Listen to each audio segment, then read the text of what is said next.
All right, guys. Bill Jones here with our new segment on the channel. I don't know what we should call it. Black belt versus. I don't know if that's the right word for it though, because it's not really my intent to be like black belt versus blue belt. Although that's probably the clickbaity title you've just selected. But it's more from a coaching perspective that I want to look at this. Less of a like I wasn't trying to murder you the whole time. For sure. Guys, I'm here with Dustin. Dustin is one of our blue belt students. You will see in a few moments that what we did was a roll. And our goal now is to go ahead and commentate the roll for you, not only from my perspective as to what was going on, but from Dustin's perspective as to maybe what he was trying. And then use that as like a learning tool to say, okay, well, that was a good try, but maybe this would have been better or whatever. And at the same time, I'll give you my perspective from a coaching standpoint, what I was trying to accomplish for Dustin. Because when I roll with my members and my students, I don't necessarily try to beat them all the time. I will expose weaknesses, which is different in my mind than beating them, right? Like that. I mean, I only tapped you a couple times. There's a lot of catch and release. Yeah, and it was more just to make you aware. And then also, like, if I do tap you, like sometimes, it's hard to explain. I'll explain it during the video. Anyway, guys, come on in. Let's turn around, take a look at it. Little background on Dustin. Dustin is a blue belt. You can see him here. He also, what are these finger things you use? Grip tape. Grip. They're called, well, but they're like one piece, right? Yeah, they're just like neoprene finger webbing, so it's just cheaper than buddy taping every day. Yeah, basically we had a seminar with Claudia Doval, and who was awesome. By the way. She was great.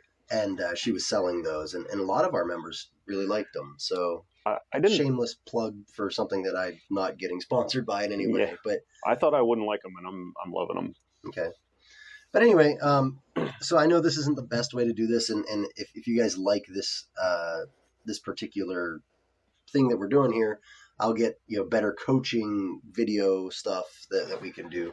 But for now, we're using just kind of like a video screen capture. So we're about to start a 5-minute timer here, and it's important to know I'm not trying to murder Dustin in this. Like, so anytime I approach someone who I'm about to roll, especially when I'm coaching them in a roll, like in my mind, I'm coaching you with movement, right? Like I'm not just crushing you or tapping you as many times as I can. I'm trying to put you in situations that I want to see you work out of. And it had been a good 6 months or so since you and I rolled, I think. Yeah, we haven't crossed paths since I started training earlier in the morning. So yeah, so I like to, especially if I haven't rolled someone in a while, put them in situations, see how they react.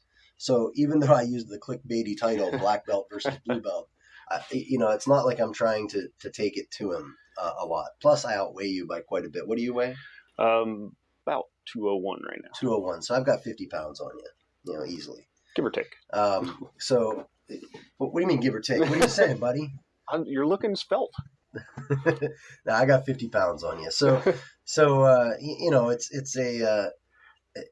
it's always a challenge. And I guess what I'm saying is the goal isn't to crush each other here. The goal is for me to put him in tough positions. I'll submit him a few times. I forget what we even did in this match, but get you once or twice and really just try to make you move and see where your head is. Yeah. So don't forget to chime in during any of this. I want to see the goal is to hear both of our thoughts in this. Right. Like you're thinking, hey, here's what I was thinking, and maybe I say that's the right thing or the wrong thing, or we'll see.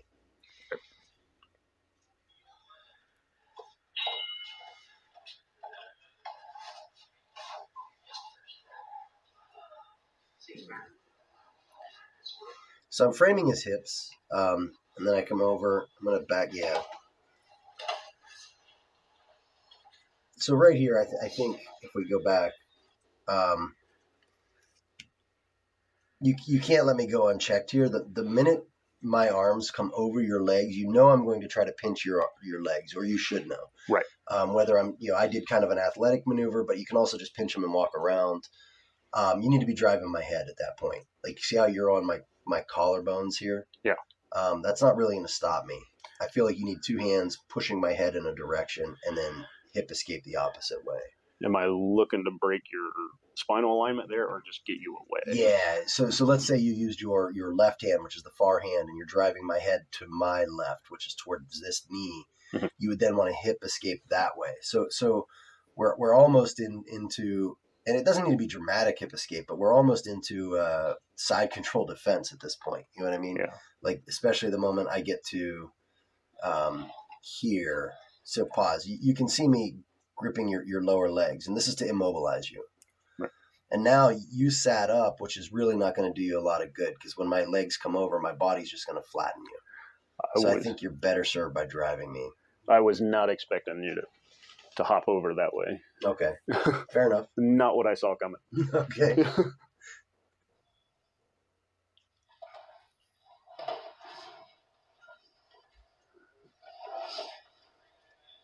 Good job. I tried to get greedy there and just step over. No, we're a little off the...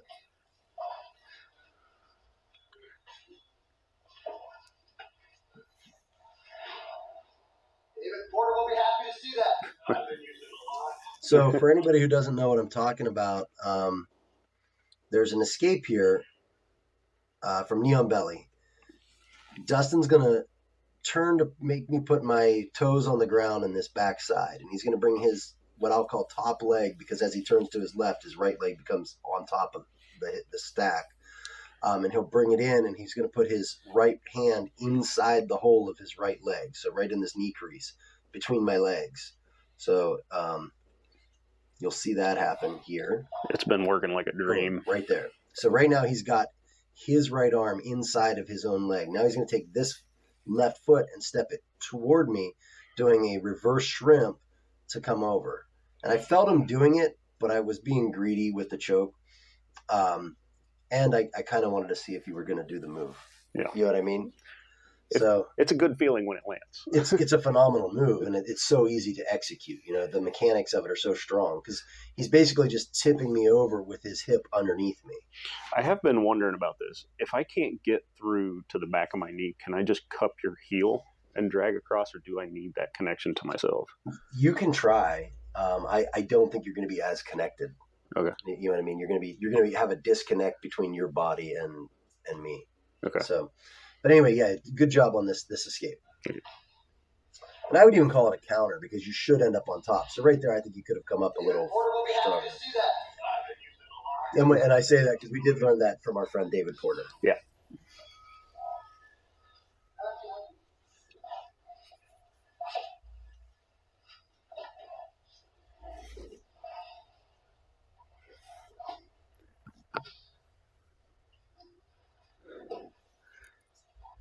I tried to set up a wing sweep. You dodged it, so then I went to a push pull.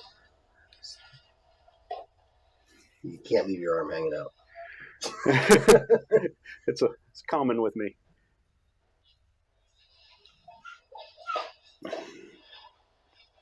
So what were your thoughts here? What's going through your mind in this scenario? Well, I think if you go forward a little bit, you had collected that right sleeve, if I'm not mistaken. Yes. So it was good and stuck there. Okay. And I was afraid to bring my left knee into the pocket, your hip pocket there.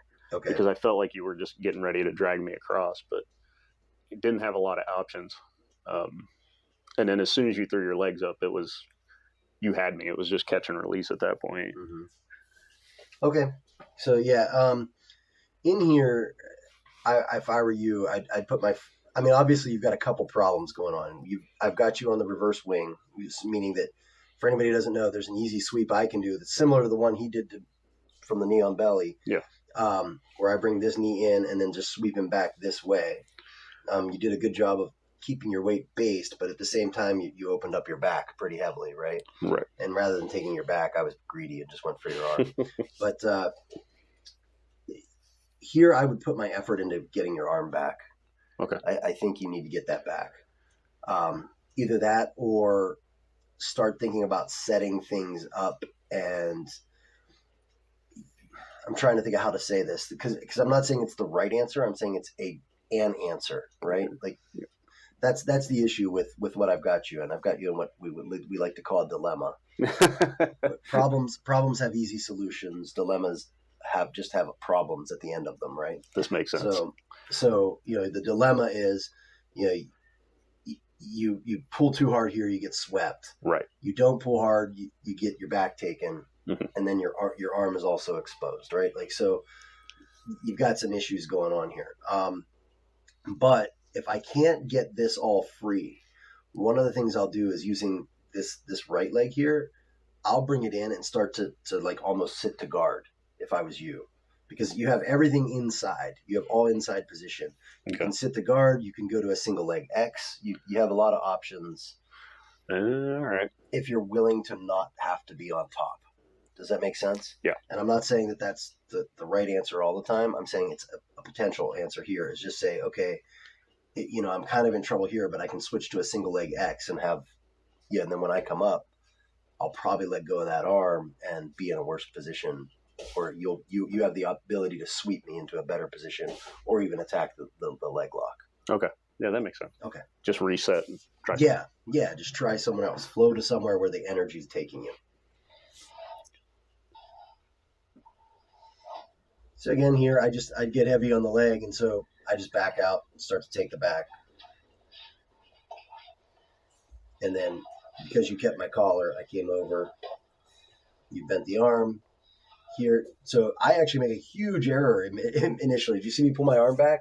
I did not. So anytime you're in an omoplata, so right now you're in an omoplata and you're looking through the hole, you can see between your legs. Right. So if we look right here, you could have taken your far arm and grabbed my sleeve and then re-rolled me into an omoplata.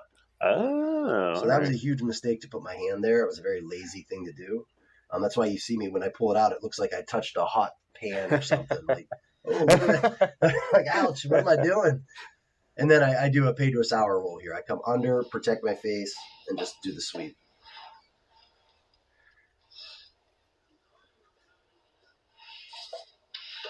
Keep us in camera frame.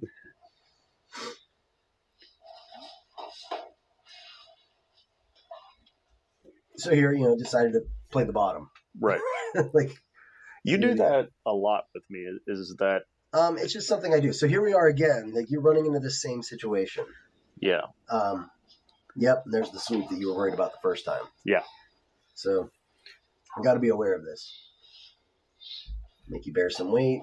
Get me on belly again. You go. Were you anticipating it? Or? Yeah, I knew 100% what you were going to do. So that's a defense to that move. Again, lay down.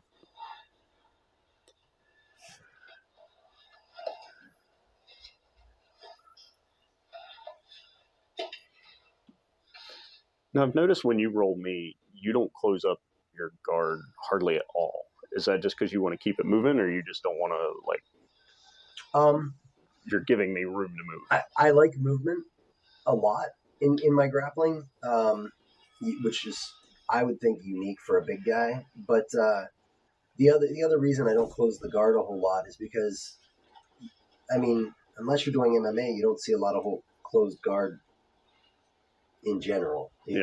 Like, so. What was that little move? That was me trying to tap. Oh, you had me all closed up. I had nowhere to tap. That and so many people fight to not let you close the guard. Now, like, I'd rather play from here, let you get good positions, escape good positions. Don't let me have that underhook. Yeah, good job switching though.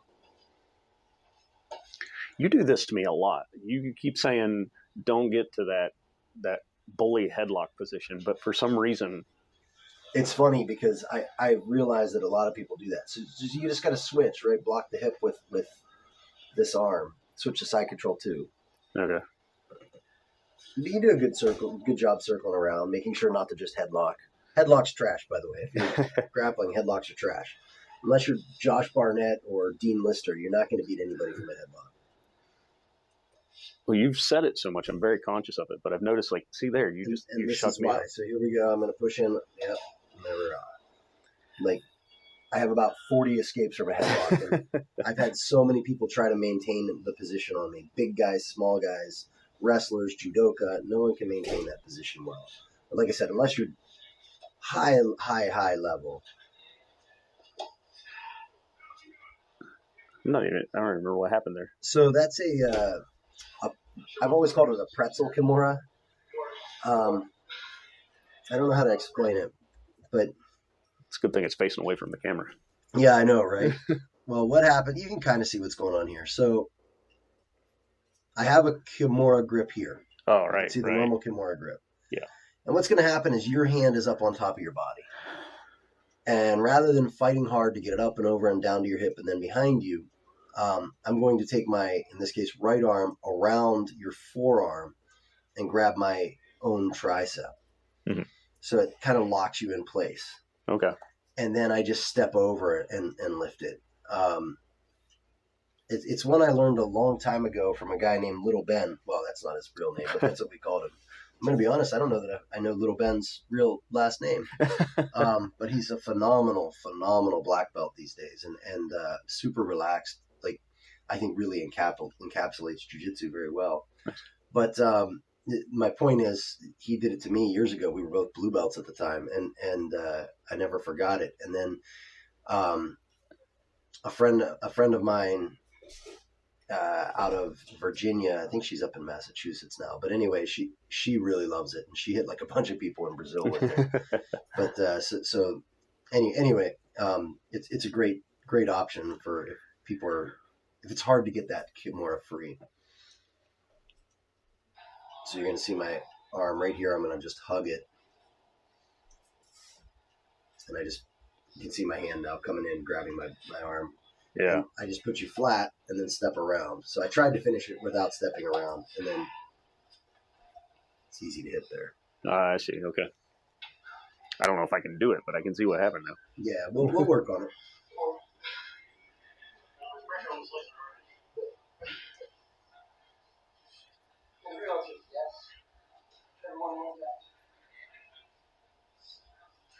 What I was saying is, some people think it feels more like a slicer or whatever, and it's like, sure.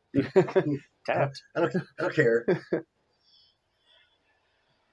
been playing with this kind of K-guard style position. It's just something I'm messing with recently.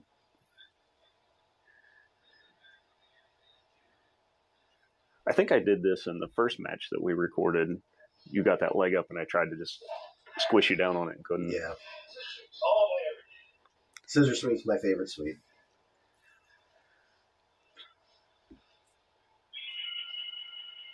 Good job, man. Thank you. So, what questions do you have? I mean, is there anything we should talk about before we end this video? Was there something you want to look at again? I'm mostly interested in that knee on belly. Would it be a reversal or a counter? Because there's been a lot of times where I just can't complete that connection to my knee. Whether I don't know if they're sinking down on it or if I'm not getting on my side enough or what. I've found the real key is to get their toes on the ground. Once their toes hit the ground, okay. Think about their toes hitting the ground at the same time as your knee coming in behind them. And I haven't had a lot of problems. And I've got giant legs. So if I can get it, I know you can. Yeah. No offense.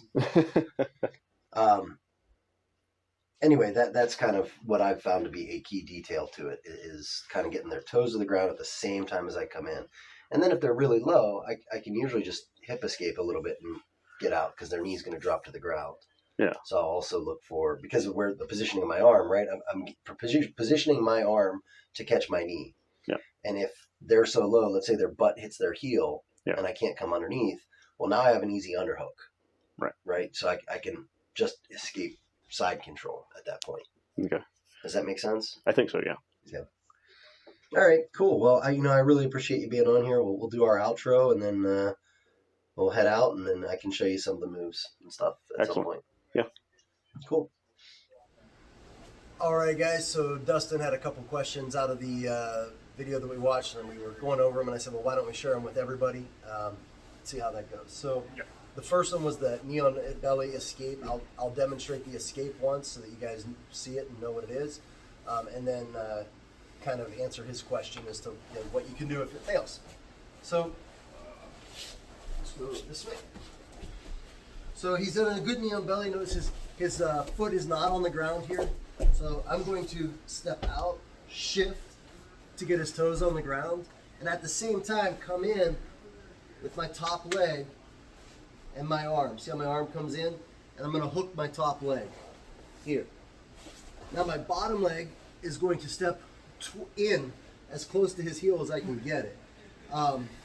That's just going to depend on bodies and positioning, but I'm going to come in, boom, I'm in, and now I'm just going to shift my hips under. And we can come up on top here. So that's a great escape from the knee on belly position. And the question was,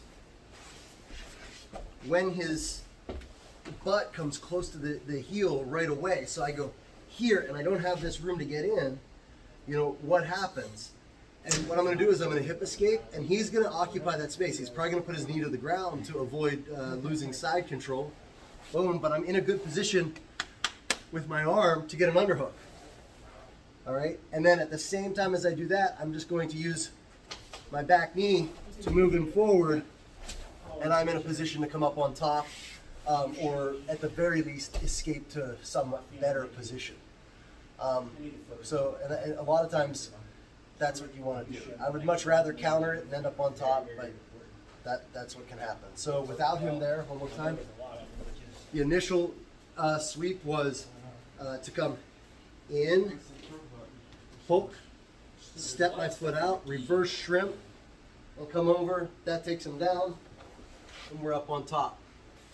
The second thing was I go to do that motion, and it's blocked because his hips are really low. From there, I come back, insert my underhook, and then from here I can hip him forward with my knee to start coming up on the top toward his back. You never really want to allow someone to occupy this space. And so anytime your arm is down, you can avoid that. Or you have an underhook. So the second one was about the kimura, right? Right. Okay, so we've got kimura from side control. Let me think what the best angle is for this. Probably turn 180 degrees. Here. Typically, when we have this style of kimura going on, and they're making it hard to pull their arm up out for whatever reason. Maybe they grabbed something, maybe they grabbed the belt, maybe their hands are together. It doesn't really matter. What I can do is open this hand and grab my bicep. This hand comes over and it grabs my tricep. So I'm just doing this, like that. Okay, 1, 2. Now let's turn this way so you can see. I'm gonna let your head get out of there. Once I've got here, I'm like this, I just drop my elbows to the ground, put him on his back, and I bring my hips to the other side. Now I just start lifting this shoulder. And that's it. I like that. Yeah, That's super cool. It's an easy option if someone's being real obstinate with the lock there. So, good things you can try. I'm gonna. Guys, hope this video is helpful. Have a great day. All right, Dustin, how was that? Did you learn something? For sure. I'm just a slow processor, so I'll have to take it home, stew on it, and then come back in 2 weeks and be like, I know what I should have done. Fair enough. Do you have any other questions? We were talking about like frames, and I think something that I run into a lot is when I get stuck, instead of disengaging and trying to reset, I just kind of like freeze. It's like, all right, I got these frames, I'll just live here. And I think you in particular, and Kendall too, are very good at just like keeping moving, and then you short circuit me, and I just kind of go, well, I live here now. Yeah. You know what I mean? So how do you break that pattern of like to keep moving? Yeah, so it's not just keeping moving, but it's knowing when not to move as well, right? So if I feel a strong frame, I'm not going to just try to force through it. Mm-hmm. Now I might force it to support my weight. So like, let's say you got a frame here, and this is Bill, and I don't want to try to crush that frame, right? But I'll force it to support my weight, and then move to somewhere else so that I can put my weight somewhere else and release the frame. Okay. Alternatively, if that's challenging, I might just take my weight off the frame entirely. Yeah. And now it's useless to you. Yeah. And if maybe you overextend your arm now, and then we can try arm bars and stuff like that. But just remember, a frame, it's a temporary solution, right? It's there. I put my frame in, and as long as that person's weight is in there and needs to be supported at that point, that's when I'll do it. But it should be a temporary thing to allow you to move out from underneath it, or over top of it, because you can frame from the top as well, to get to a different point. But if you're framing just to hold, that's going to give way at some point. You know what I mean? Like even if you have a great frame and it's aligned properly and mechanically correct, a person's just going to keep moving on it until it's not correct anymore. Yeah. Does that make sense? Yeah. So, if you want to maintain, you could hold, you could frame them away, you could push them away, which usually isn't the best idea, but sometimes it's useful. So, I guess that's all I really want to say about that. Yeah. Don't just have the frame. Have the frame and a plan. What are you going to do with it? Yeah. Well, you guys are operating at 4 steps ahead of me at all times. So sometimes my plan is shut down before I get there. But that's the goal, though, right? Yeah. Is okay. I have this arm here, but it's not going to just stay there. I'm going to do something. So yeah. I would say, as you train with other people, think about that. Anytime you put in a frame, say, where do I need to go next? And maybe even before you put in the frame, develop a game plan and say, okay, I'm going to let this person pass my guard. When they get there, I'm going to put my frame and do this. Yeah. You know what I mean? And then you don't have to think about it when it happens. You already have that plan in play. Okay. Make sense? So get better. Sure. That'll help a lot. Yeah. I recommend getting better. All right. I like the way you said it. Get good. Makes sense. Guys, thanks for watching. Don't forget to like, comment, subscribe. Let me know if you like this format. Is it too long? We did a 25-minute breakdown on a 5-minute video. So I like it. Of just training. So, hopefully you guys like it, and we'll do more in the future. Talk to you later. Thanks a lot.